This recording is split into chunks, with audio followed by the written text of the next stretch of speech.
Welcome back, welcome back. This is me, Tony, from the Game Challenger UK YouTube channel. I'd like to say thank you for all of you that follows us through to this part one, part two, and now we're in part three. Those of you that are new, thank you for coming.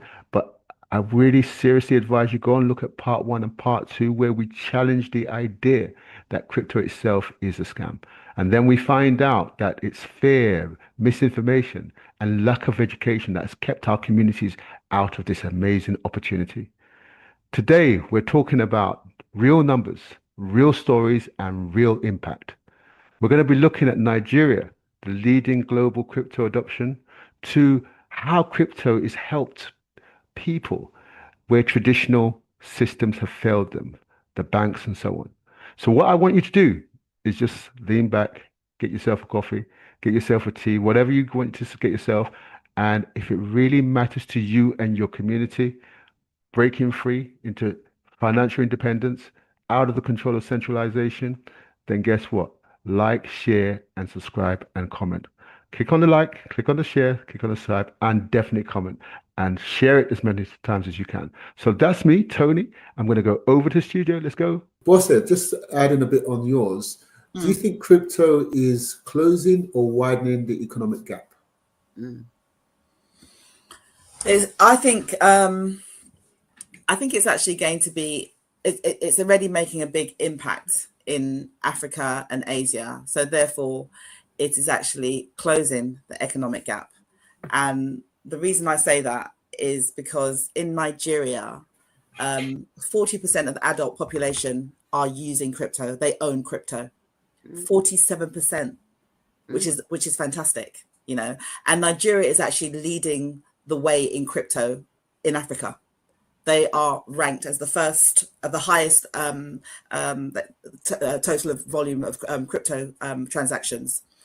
And if you think about it, it's fantastic. And I say what connects the dots for me in terms of this economic gap and is the fact that I always go back to that story to do with SARS, because once you understand the power of how this digital currency has impacted a country, a nation, you will then you'll be drawn in as to why it's important. So go back to SARS. That's when it connected the dots for me. SARS goes back to COVID, yeah, when there was oppression by the police in Nigeria, the anti-bribery police, and they were mishandling protesters. They were beating them up, and they were putting them into jail. And then the people had the people that were protesting thousands of people who were protesting had no money, and they couldn't work during that period. So they were being oppressed. And if it wasn't for the activists, the young activists, and there's a particular one, female activist, that created a digital app, an app to receive Bitcoin from all around the world, these people wouldn't have survived. That connected the dots for me. I understand how it can impact a country. It can impact a nation. It bypassed the government and it allowed them to receive donations to survive, to carry on, So that's the importance. It connected the dots for me. And the world is becoming cashless. So if a market trader in Nigeria, Africa, or Asia has got a phone and can receive Bitcoin, there's hope for them in building their digital money. It's a technology that it's got massive impact. It's having the impact already. Asia is leading in the total number of crypto transaction. Nigeria is leading in Africa with 47%. Their transactions total half the amount in Africa, almost half the amount, 97 million. Million. 97 million. Can you imagine? Almost half the crypto transactions are coming from Nigeria itself. So this is a chance for all the developing countries to actually use a technology that will allow them to have a lot more digital currency and wealth. Yeah. I think that's a good point. That's good points. Yeah. So Assata, you want to say something now? I just want to say something. Earlier when we had come on live, I asked Bose about her connection to crypto with what she is as a data specialist. That's how, baby girl. Just what you just said. That is why you are relevant, because you have that daggone data that we need to go ahead and thrust through and get the confidence to do this and to say it works. And you have the information we need to know that it works. Because I didn't have that data. I'm like, what? And may I say, Yes. that data can be fact checked on Chain Analysis and TRM Labs, because that's where it came from. It's not coming from me. Baby. It's coming from the people that have done the statistics, worked it all out, put it on their website. All I did was go and research it like the rest of us. I just go and research just like it. the rest of us are not going to do. Thank you very much. That's why you're relevant, because we're not going to do it. You're going to do it. Joe, before the ladies take over, they said before you came on the call, I was disgusted. They said, "Who runs the world? Girls." I've heard that. Who run the world? I don't believe Joe. But Joe, let's take you from a security. Who run the world? Yeah, it's just a song. Yeah. They say it's just a song.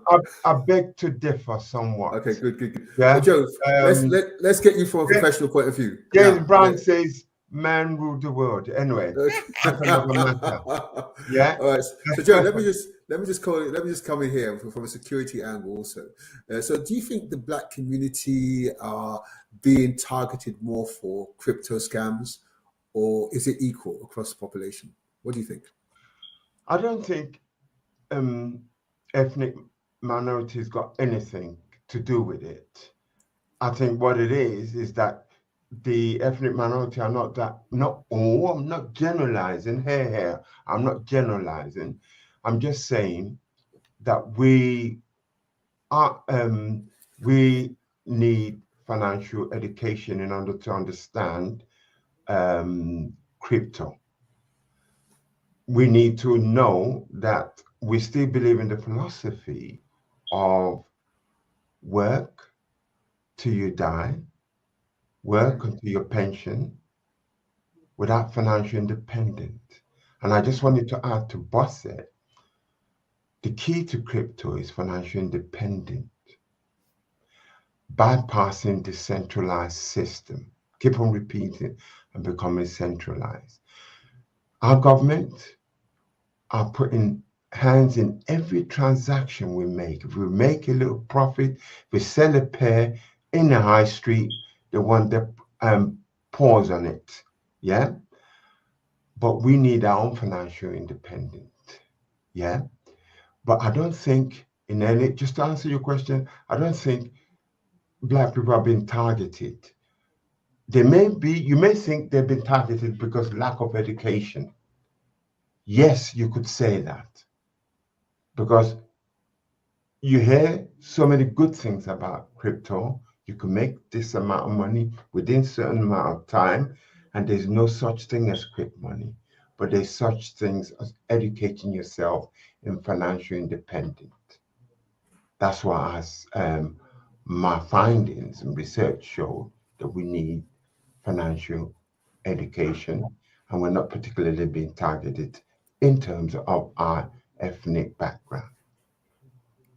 Okay, unless you have a different data. I'm gonna tell you what I think in that, and it's not based on no research, it's just an observation.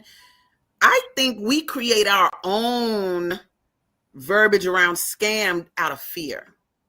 Because if you look at the people who call things a scam, look at what they are as people. Are they hiding? Are they lying? Are they I find that sound people make sound decisions. Oh, crypto works. Okay, hold on. Oh, really? That's a good business model. Blah, blah, blah. I don't even, when people, it's so funny. When people say things like, oh, is that a pyramid? I'll be like, first of all, we fund the pyramids greater than anything you could do it. Second of all, I don't know anything more of a pyramid than boss, manager, staff, employee, your whole structure, you've been rocking a pyramid and you ain't getting to the top. So that's not what we're dealing with here. But I think that people conjure up these concepts based on their own fear and lack of knowledge. And if you look at the source of the people who say things are scams, you just got to look at them as beings. Would you follow them? would you listen to what they had to say? When people go online and find things, I say that's like me going to find the Ku Klux Klan to ask them about Black people. I wouldn't do that. They don't have any words. They can't give any words about my people. They don't like my people. So if people are saying they don't like crypto and they don't, let's look at them. Who knows what they are? But I think you can make your own sound decisions based on what you learn and what you experience. Like I said, crypto saved my life during the pandemic, period.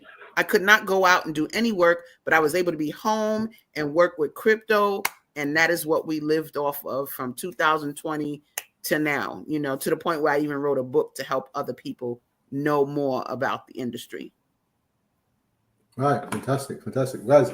But you know, I think, Bossa, do you want to say anything about what Joe said before I go and talk about what I think? I think with the, because you talked about the Black community, weren't you? We're talking about Black community. Are they targeted more for scams or for are they targeted more when it comes?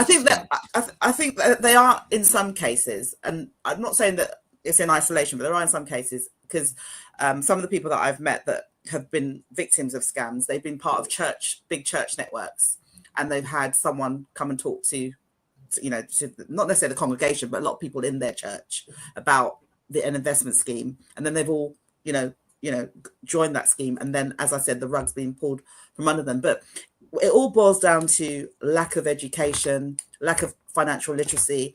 So if you learn about all of this stuff by reading that Break Free book, you can't get caught out by anybody, because people take advantage of the fact that you don't know enough about something. Yes. You know? And we're all gullible to trust, people that can romance us with words and, I've done this, I've got this money, and blah, blah, blah. We're all gullible to it. But once we've been informed, we have that information, we can make better decisions. But we're making decisions without having the knowledge, And like you said, this is a chance for people that don't have, that don't have much. So there's a lot of people in the community that may be suffering from, not having a job. This is another chance to actually, this is a chance for me to actually come out of my situation, my bad financial situation, and actually have some wealth, But I do need to understand what this is all about before I join it, and that's reading the book, So if our community do not become financial literate, they'll get left behind. They'll get left behind. Because when I check the rankings, Africa's, as I said, there's Africa and Asia leading the way in Bitcoin transactions and owning Bitcoin. But in the UK, it was ranked very low in terms of transactions, Bitcoin, crypto transactions. They were ranked 30 something or something much lower down. Which means, and then within that, you've got the ethnic groups. So you can see it's going to be a very small slice. Right. Well, from the sounds of it, asking that question, Joseph thinks they're not being targeted. It's like, doesn't matter. I think Assata, I'm not too sure. You were on the border. Were you in the border? Yeah, it's not, because it's not race based. It is the person based. Like, and out of the people that are insecure, are there more insecure white people or more insecure Black people? It kind of that's kind of how I see that, is that we make up things because we're so scared in general about our place in the world. We haven't staked the place at the table, the decision-making table, as a race. And that does come from not acknowledging who we are, not realizing that the world runs on how we operate, from music to science to everything. But when we come to that realization, I think we'll come to the table with a better decision making, because we already acknowledge our power. So it becomes an issue of race just based on our makeup as a race, and how we create scary things to prevent us from taking responsibility and taking care of it. But sorry. One second. I think, and obviously Bosse was more saying that we are more targeted based on the fact that we have communities, and then we have leaders within that community, and a lot of the leaders are targeted by certain schemes, and they bring them into the community, whether it's a church community, whether it's something. And also remember, we've also had all these things where you put money in and everybody waits for their turn and things like that go on and so on. I think what it means is, like you said already, it sounds like lack of education when it comes to the whole thing, because when you think about it, if you know what it's all about, then you won't do certain things. And also, I started to mention smart contract, which is obviously what I write, smart contracts. And smart contracts takes the emotional and the human element out. So therefore, it's going to run 24/7. And I think that's what people need to understand. When you get involved in this world of the crypto world, start looking at things like smart contracts, start looking at things like learning about stable coins, start learning about wallets and things like that. But that's your first port of call. Start understanding what a blockchain is and so on. And I think, Joe, you wanted to say something when I cut you off just now. You say Assata and yourself have said it. Really, is the process isn't difficult. It's only that it's not in particularly related to Black people. It's just simply because of lack of education. And a lack of education either makes you invest in crypto or lack of education in terms of financial tools may not make you may create the fear.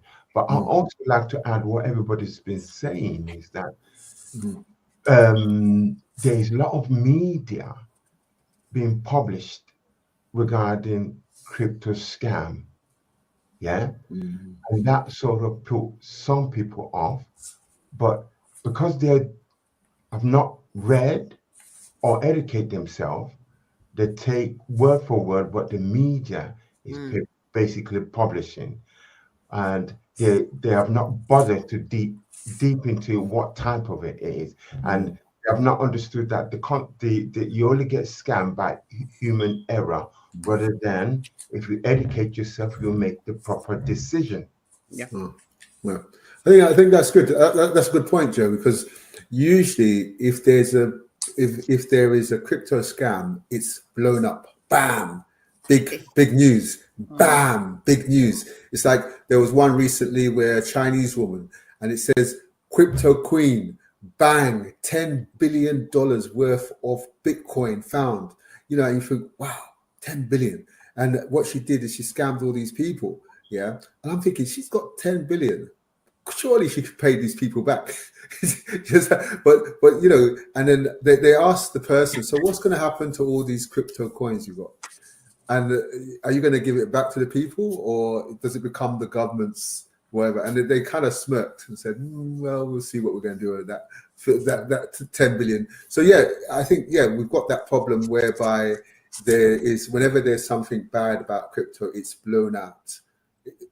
And the reason why it's blown out, listen carefully why it's blown out. Centralized authority, centralized systems. They need to keep their jobs.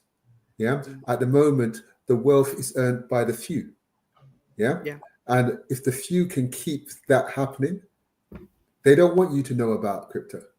They don't want you to know about being able to transfer money to Nigeria without having going through well, let me not mention names anyway, going through a certain exchange system that takes part of your money before you send it, cuts part of your money before you send it.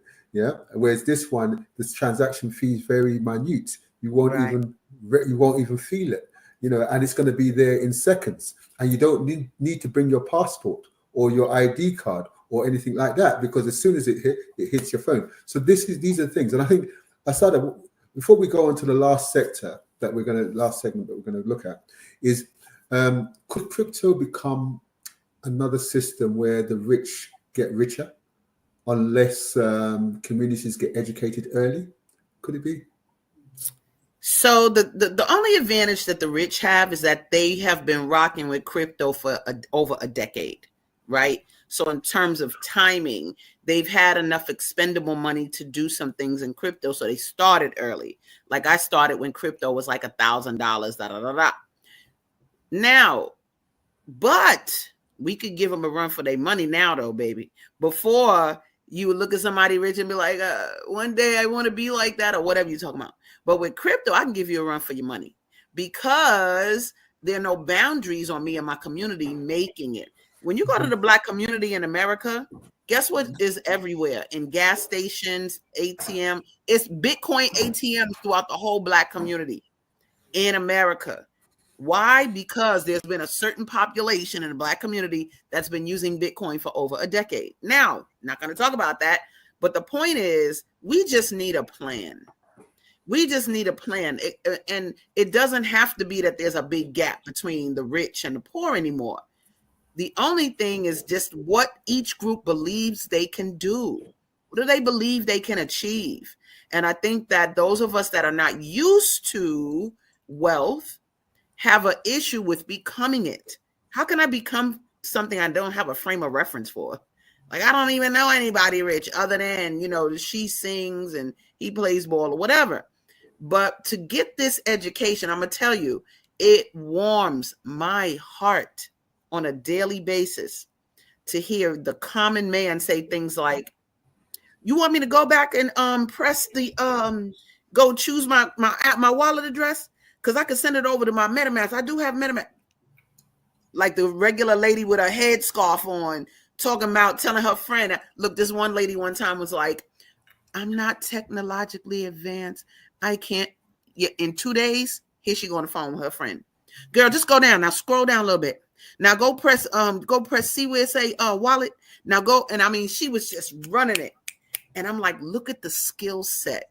In 2 days, this person's skill set. When these people come on my webinar and they learn about cryptocurrency, blockchain, they learn about stores of value, they learn about a Trezor, they're leaving those webinars with data they can now go and employ. When they read Breaking Free is breaking down everything I talk about in that webinar. So my thing is this: race, wealth, poor, at this point in the game is all decision.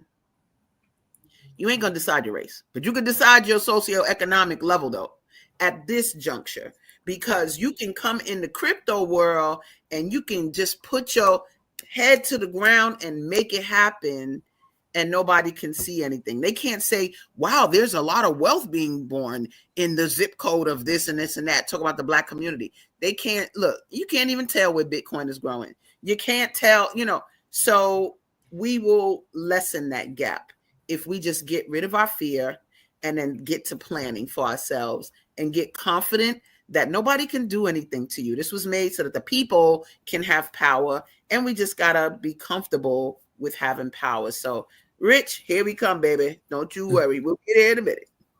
So you've answered the question, in a roundabout way.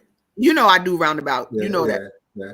Because what we said is, could it become crypto make the rich richer?